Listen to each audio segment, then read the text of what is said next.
আসসালামু আলাইকুম। আজকের রেসিপি বিয়েবাড়ির মতো ঘন ফিরনি। খুব অল্প উপকরণ দিয়ে এই ফিরনি রেসিপিটা তৈরি করা যায়, সেটি আজকে আপনাদের সাথে শেয়ার করব। এখানে একটি কাপের অর্ধেকের বেশি পোলার চাল নিয়েছি। এটাকে ব্লেন্ডারে ব্লেন্ড করে নেব। আর এখানে একটি পাত্রে আগে থেকেই দুধটাকে ভালো করে জাল দিয়ে ঘন করে নিয়েছি। এখানে ১ লিটার দুধ আছে। আর এখানে আমি বড় চামচের ২ চামচ চিনি দিয়ে নিলাম। মিষ্টি যারা বেশি খেতে পছন্দ করেন তারা বেশি দিতে পারেন। তো এখানে তারপর আমি আ এলাচের গুঁড়ো দিয়ে দিলাম।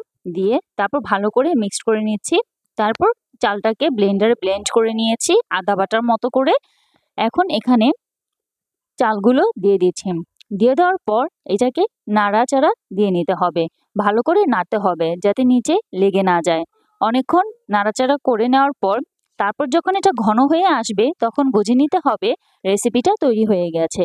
তো এখানে আমি বলক চলে আসছে আর চুলার হিটটাকে মিডিয়ামে রেখে তারপর এটাকে তৈরি করছি। বেশি হাই করলে তাহলে দুধটা কমে যাবে আর চালটা কাঁচা থেকে যাবে।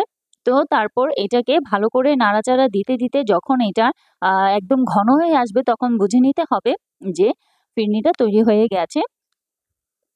একদম পারফেক্ট বিয়েবাড়ির মতো ঘন হয়েছে। এখন ফিরনিটাকে পরিবেশন করে নেব, একটি পাত্রে ঢেলে নেব। আর আমার কাছে ওয়ান টাইমের যে কাপগুলো থাকে সেটার মধ্যে ঢেলে আমি কিশমিশ আর কাজু বাদাম দিয়ে ডেকোরেশন করে নিয়েছি যাতে একটা বিয়েবাড়ির মতো লুক আসে। এটাকে ডেকোরেশনের জন্য এখানে আমি কাজু বাদাম, কাঠবাদাম কুচি করে দিয়েছি আর কিশমিশ অ্যাড করে দিয়েছি।